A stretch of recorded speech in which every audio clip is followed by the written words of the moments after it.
अस्सलाम वालेकुम dear students. हम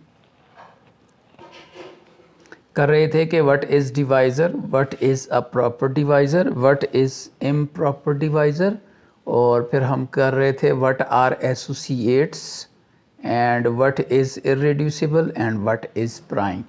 तो सबसे पहले चल के देख लेते हैं कि डिवाइज़र क्या होता है।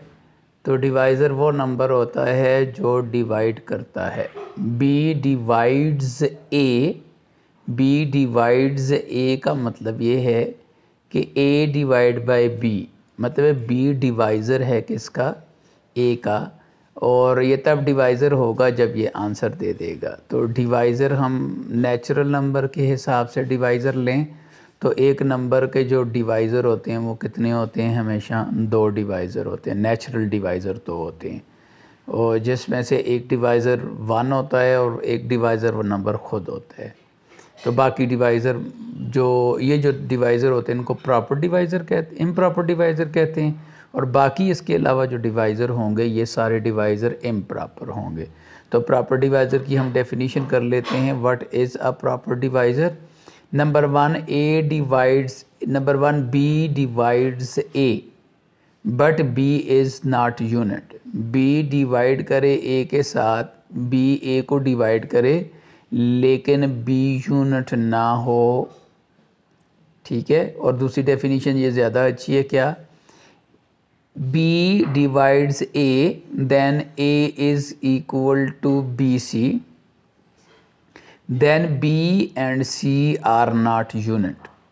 बी और सी अगर दोनों यूनिट नहीं हैं तो इसका मतलब है ए हमारे पास क्या है, प्रॉपर डिवाइज़र है। और जो डिवाइज़र प्रॉपर नहीं होता वो इम्प्रॉपर डिवाइज़र कहलाता है। एसोसिएट क्या होते हैं? एसोसिएट की पहली डेफिनीशन है, अगर ए और बी एसोसिएट हैं तो क्या होगा, A divides B and B divides A. तो इसका मतलब है ए और बी आपस में क्या हैं, एसोसिएट हैं। तो अगर एसोसिएट हुए तो पक्की बात है रिड्यूसिबल भी होंगे।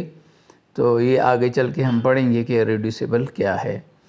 तो दूसरी डेफिनीशन है कि if B divides A then A is equal to B X and X must be unit. तो this is also definition of associate. Irreducible क्या होता है? अगर आर हमारे पास इंटीग्रल डोमेन है और ए एक नंबर है जो आर में बिलोंग कर रहा है तो ए इर्रेड्यूसिबल होगा if A is not unit, अगर ए यूनिट ना हो। Number 2, A has no proper divisor, मतलब है ए का डिवाइज़र, जो भी डिवाइज़र होंगे वो क्या होंगे, इम्प्रॉपर डिवाइज़र होंगे। और प्राइम क्या होता है? A is set let R be a ring and A belongs in R, so A is called prime if A is not unit. And there is a product BC and A divides BC, then A divides B or A divides C. अगर ये definition hold करती है तो इसका मतलब ये हुआ कि ये हमारे पास प्राइम है। तो एग्ज़ाम्पल आ गई। एग्ज़ाम्पल में पूछ रहा है कि अगर हम सेट Z लें, अगर हम सेट Z लें, ये सेट Z लिया है, इंटीजर्स लिया है, तो 2 इसमें प्राइम है कि नहीं। और फिर पूछा जा रहा है क्या 2 इसमें इरेड्यूसिबल है कि नहीं। तो सबसे पहले प्राइम को चेक कर लेते हैं।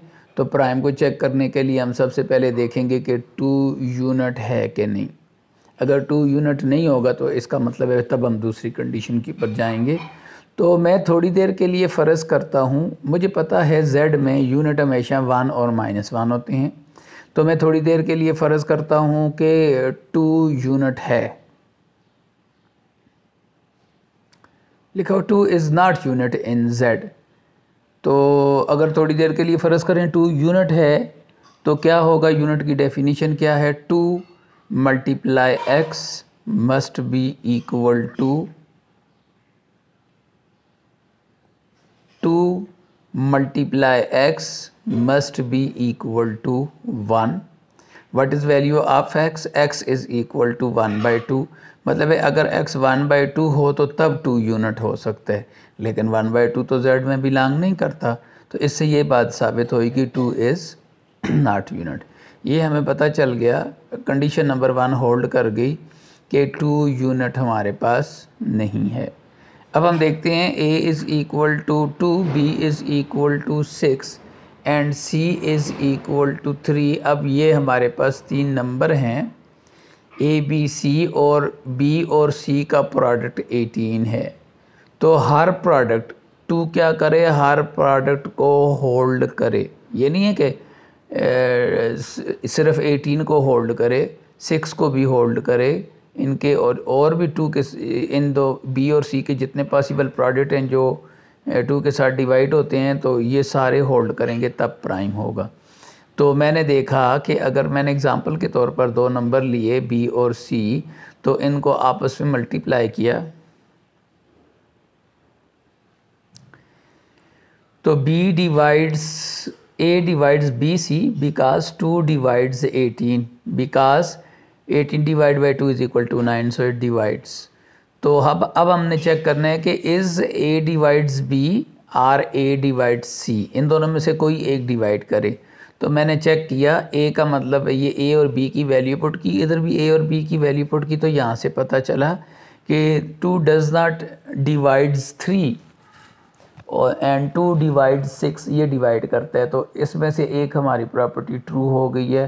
तो इसका मतलब क्या है, b और c तो आर्बिट्रेरी नंबर मैंने लिए हैं, तो अगर आप b और c सारे नंबर लेंगे तो ये प्रॉपर्टी सारे नंबरों के लिए होल्ड करेगी। तो इससे साबित हुआ कि 2 हमारे पास क्या है, एक प्राइम नंबर है। अब हम चेक करते हैं कि क्या हमारे पास 2 इर्रिड्यूसिबल भी है।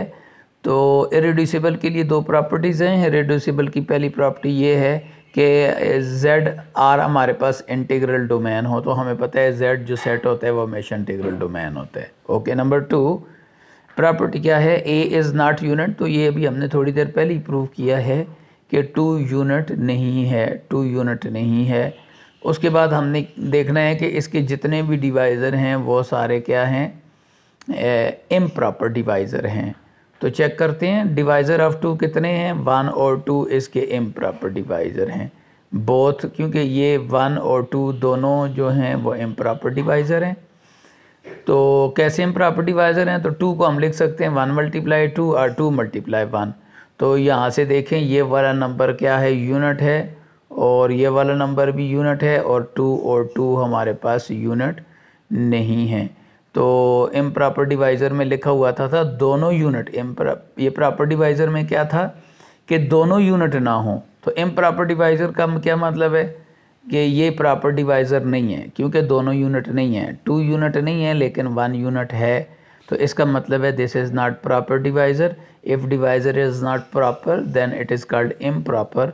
Therefore 2 has no proper divisor, so every divisor of 2 is improper. This implies that 2 is irreducible element.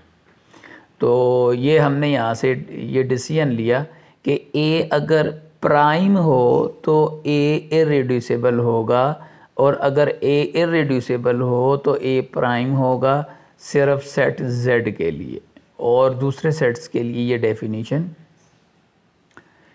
Follow नहीं करती। तो चलें एक सेट लेके चेक करते हैं। तो ये मैंने ये वाला सेट ले लिया, इस सेट को मैं चेक करता हूँ कि आया 2 इसमें प्राइम है कि नहीं। तो प्राइम की डेफिनेशन क्या है, प्राइम की डेफिनेशन ये है कि अगर सबसे पहले प्राइम की डेफिनेशन में हमने यूनिट बनाना होता है, क्योंकि जब हमारे पास प्राइम नंबर होता है तो पहली बात क्या होती है, a यूनिट होना चाहिए और उसका प्रोडक्ट a को डिवाइड करे, तो या a b को डिवाइड करे या a c को डिवाइड करे।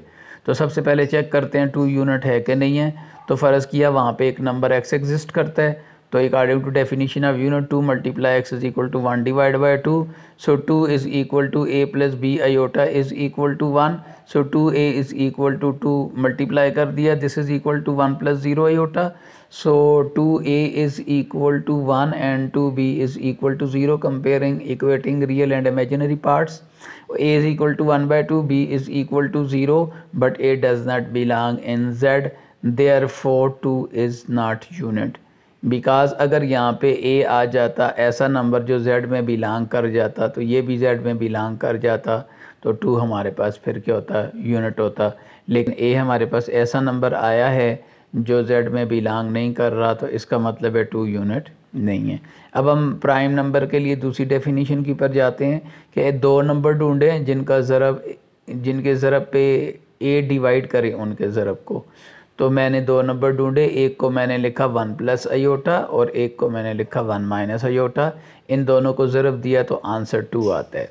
तो इसका मतलब है 2 डिवाइड्स BC, प्रोडक्ट को डिवाइड कर रहा है, तो ये वाला 2 जो हम लेके चल रहे हैं ये डिवाइड्स कर रहा है BC को, सो हम लिख सकते हैं A divides BC।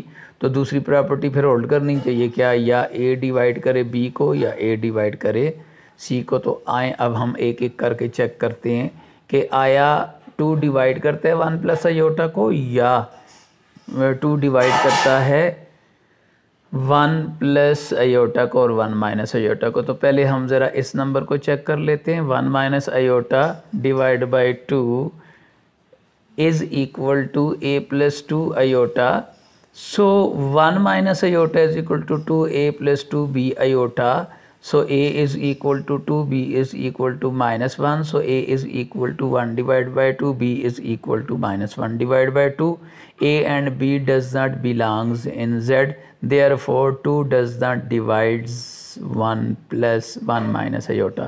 Also for plus 2 divides 1 plus iota, so 1 plus iota divided by 2 is equal to a plus b iota, so multiplying 2, so we have a is equal to 1 by 2, b is equal to 2, b is equal to 1 and 2a is equal to 1, so a is equal to 1 divided by 2, b is equal to 1 divided by 2, both does not belongs in z, therefore 2 does not divide 1 plus iota. This implies that 2 is not prime in z iota because it does not satisfy the property of prime numbers. Now we are checking our irreducible number, is 2 is irreducible in z, तो 2 को तो हमने already यहाँ पे पहले से check किया हुआ है, ये हमने 2 को चेक किया है कि 2 प्राइम है कि नहीं है, यूनिट है कि नहीं है, तो यहाँ से हमें पता चला है कि 2 यूनिट नहीं है। अब हम चेक करते हैं suppose a plus B iota divides 2 prime नहीं है, तो अब हमने क्या साबित करना है, इरेड्यूसिबल का मतलब ये है कि वहाँ उसके पास कोई प्रॉपर डिवाइज़र ना हो। मैं फ़र्ज़ करता हूँ कि a प्लस बी आयोटा एक डिवाइज़र है। अब मैंने ये चेक करना है ये इसका प्रॉपर डिवाइज़र है कि नहीं है। अगर ये इसका प्रॉपर डिवाइज़र हुआ तो ये 2 इरेड्यूसिबल नहीं होगा, और अगर ये इम्प्रॉपर डिवाइज़र हुआ तो इसका मतलब है 2 क्या होगा, इसका जो नंबर होगा वो चेक कर लेते हैं। तो सबसे पहले लिखा इसको according to definition 2 divide by a plus iota, भी ज़ाहिर है आप डिवाइड करेंगे तो एक z का नंबर आएगा, तो z के नंबर को हम लिख सकते हैं x प्लस आयोटा y। तो इसको उस तरफ मल्टीप्लाई किया, मल्टीप्लाई करने के बाद मेरे पास ये वाली चीज़ बन गई। अब मैं आयोटा को गायब करना चाहता हूँ, तो आयोटा ऐसे ही गायब हो सकता है कि आप दोनों तरफ मार लें। अब मैं इस तरह करूँगा, तो हमने ये देखना है, जब हमने मार्ड लिया तो मार्ड की डेफिनेशन हमें पता है, अकॉर्डिंग टू डेफिनेशन ऑफ मार्ड हम इसको इस तरह लिख सकते हैं। ओके, तो इसका a का स्क्वायर प्लस b का स्क्वायर लिख लेते हैं। स्क्वायर का फार्मूला अगर ओपन किया जाए और मैंने साथ दोनों तरफ स्क्वायर भी ले लिया, तो स्क्वायर लेने से ये रूट ख़त्म हो जाएगा और 2 का स्क्वायर 4 हो जाएगा। और अगर आप दोनों तरफ स्क्वायर लेंगे तो हमारे पास आंसर आ जाएगा 4 is equal to X square plus Y square and a square plus b square के बराबर आ जाएगा। तो हम इसको लिख सकते हैं कि 4 divide a plus B square के अगर इस तरह डिवाइड किया जाए तो 4 divide a plus B square is equal to X plus Y square. तो मतलब ये हुआ, इससे हम लिख सकते हैं क्या, A square plus B square divides 4। तो A square plus B square divides 4 हो और 4 बिलोंग कर रहा हो जेड में, तो हमारे पास कितनी पॉसिबिलिटी आती है? तो हमारे पास 3 पॉसिबिलिटी आती हैं, क्योंकि 4 के डिवाइज़र कितने हैं? 3 डिवाइज़र हैं विद रिस्पेक्ट टू जेड। अगर चेक कर लें तो पहला 1 डिवाइज़र है, दूसरा 2 डिवाइज़र है, तीसरा इसका डिवाइज़र 4 है। तो हमने चेक किया, अगर b 0 के बराबर ना हो तो a का आंसर ±1 आ सकता है। यहाँ पे 0 पुट करें +-1 आएगा, यहाँ पे 0 पुट करें +-2 आएगा, यहाँ पे 0 पुट करें तो ±√2 आ सकते हैं। तो √2 z में बिलोंग नहीं करता, इसलिए हम इसको नहीं ले रहे हैं। तो इसके 2 आंसर आ गए। अब हमने इस तरह किया कि अगर a को 0 करें तो b का आंसर क्या आ सकता है? अगर a को 0 करें तो b का आंसर ±i आ सकता है। अगर a को 0 करें तो ±√2 आ सकता है, दैट इज़ नॉट पॉसिबल। और अगर a को 0 करें तो b का आंसर +-2 आ सकता है। a और b के ये हमारे पास आंसर आ गए हैं। तो अब ये जो आंसर आए हैं, इन आंसर को उठा के यहाँ पे a + i b में पुट करना है। तो सबसे पहले अगर हम a की वैल्यू 0 पुट करें तो b के 4 आंसर आएंगे। तो ये b के 4 आंसर मैंने यहाँ सेट में लिखे हैं। अगर b की वैल्यू को 0 पुट करें तो a के 4 आंसर आएंगे। तो ये a के 4 आंसर मैंने लिखे। ये पॉसिबल डिवाइज़र हैं किसके? a + i b के, ये ऑल पॉसिबल डिवाइज़र्स हैं। अब हम देखते हैं कि ये वाले सारे डिवाइज़र जो हैं ये प्रॉपर हैं कि ये वाले डिवाइज़र इम्प्रॉपर हैं, या इनमें कोई ऐसे डिवाइज़र हैं जो प्रॉपर हैं। तो सबसे पहले +-2 डिवाइड्स 2, तो according to definition 1 is unit. Okay, तो हमने डेफिनीशन क्या की थी? डेफिनीशन हमने ये की थी कि हमारे पास जो प्रॉपर डिवाइज़र होता है उसमें b भी यूनिट ना हो, c भी यूनिट ना हो। लेकिन जब हमने 2 के साथ इसको देखा तो हमारे पास ये क्या हो गया? b यूनिट हो गया। अब +-2 के साथ देखा तो हमारे पास c यूनिट हो गया।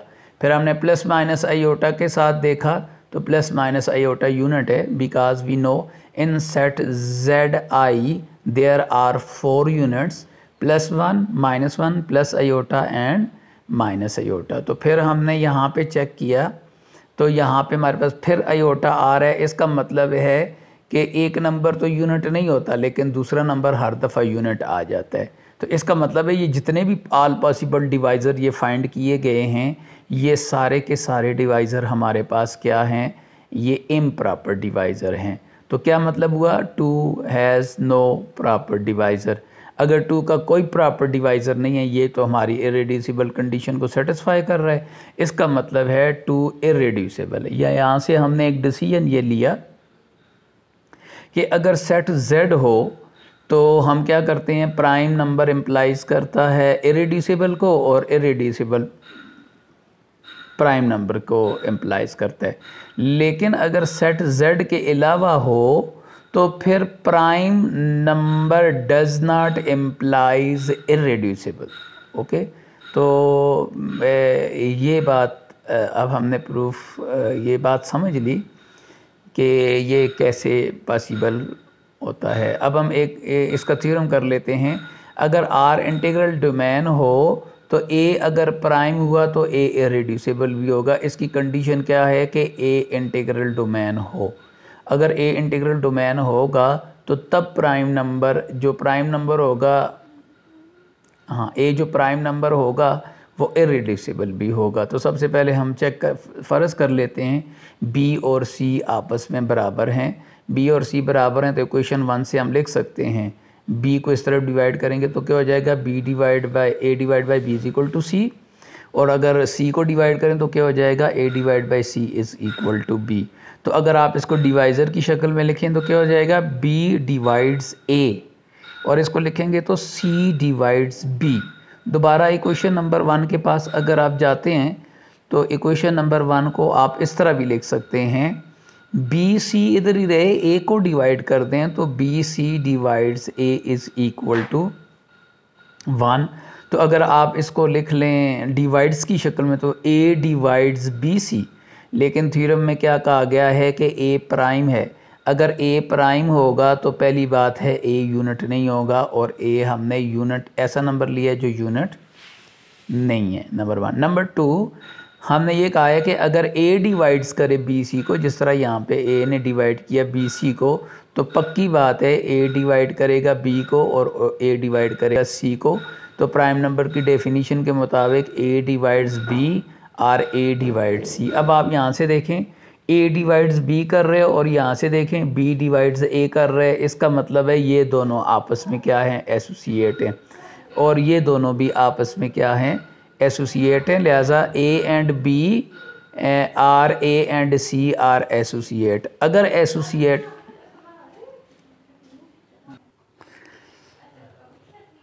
तो ये दोनों आपस में क्या हैं, एसोसिएट हैं। ए और बी आपस में एसोसिएट हैं और ए और सी आपस में एसोसिएट हैं। हमें पता है अगर ये आपस में एसोसिएट हुए, ए और बी अगर आपस में एसोसिएट हुए तो पक्की बात है ये ए इर्रेड्यूसिबल होगा। तो चले चेक कर लेते हैं।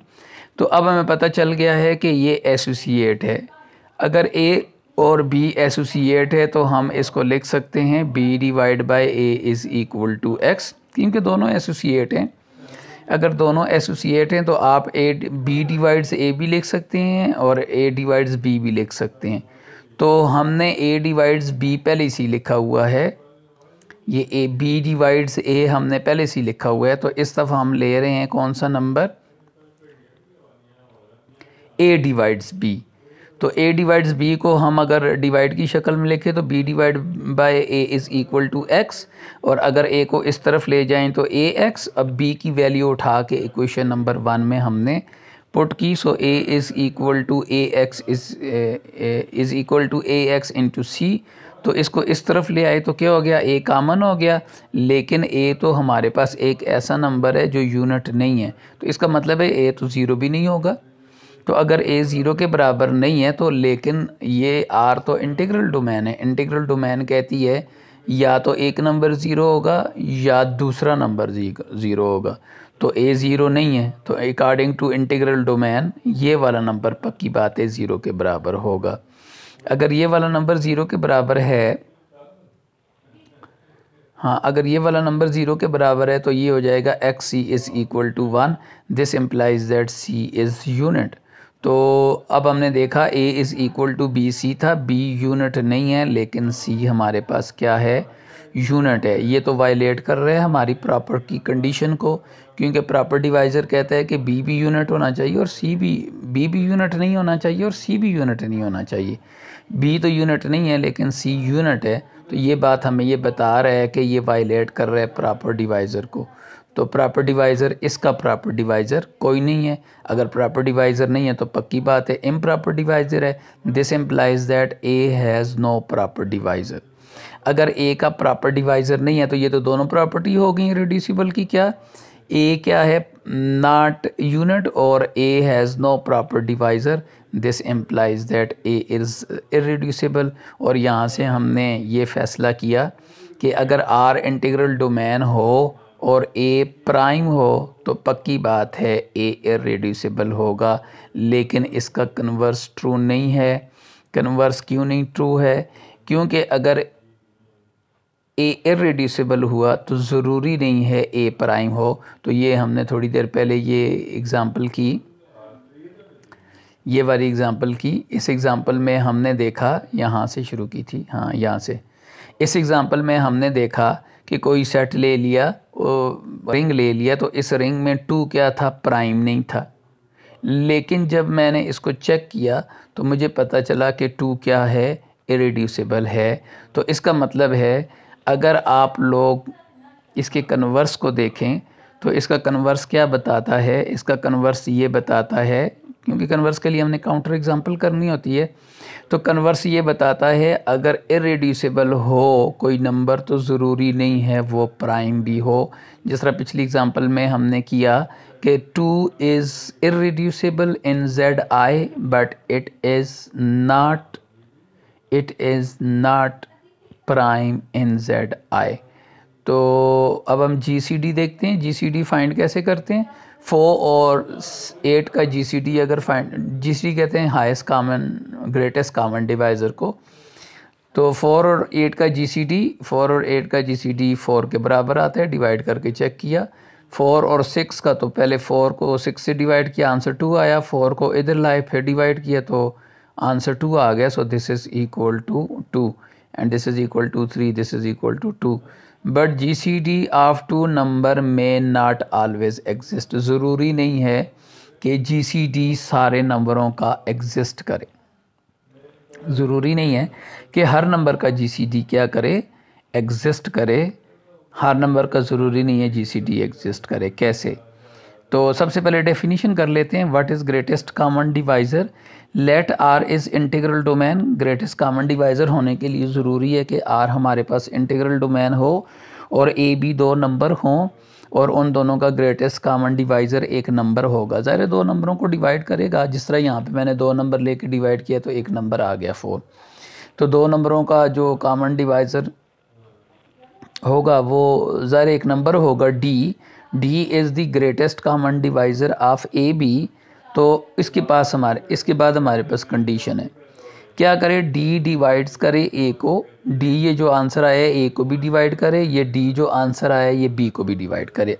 Condition number 1। कंडीशन नंबर 2, वहाँ पे एक और नंबर हो E, वहाँ पे एक और डिवाइज़र हो E जो A को भी डिवाइड करे और जो B को भी डिवाइड करे, और पक्की बात है वो चल के फिर क्या करे? D को भी डिवाइड करे। तो ये हमारी डेफिनीशन है किसकी? ग्रेटेस्ट कॉमन डिवाइज़र की। अब हम कह रहे हैं कि हर नंबर का ग्रेटेस्ट कॉमन डिवाइज़र नहीं होता, तो मैं 4 नंबर ले लेता हूँ। तो A को 6 लिया, B को ये नंबर ले लिया, D को 2 लिया, C को 1 + √-5 लिया। और ये सारे नंबर कहाँ से लिए गए हैं? Z -5 रूट के सेट से लिए गए हैं। ये वाला सेट बनता है। ये आप लोगों को इसकी डेफिनेशन आती है। Z और कौन सा सेट है? √-5। ये इस नंबर से लिया गया है। 4 नंबर लिए गए हैं।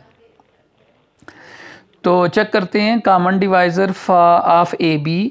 तो सबसे पहले चेक करते हैं कि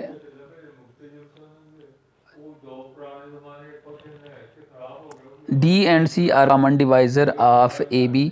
तो सबसे पहले चेक कर लेते हैं कि D डिवाइड्स A। हाँ जी, D A को डिवाइड कर रहा है, नज़र आ रहा है। फिर देखते हैं क्या D डिवाइड्स B। तो इसको हमने चेक किया तो ये भी डिवाइड कर रहा है।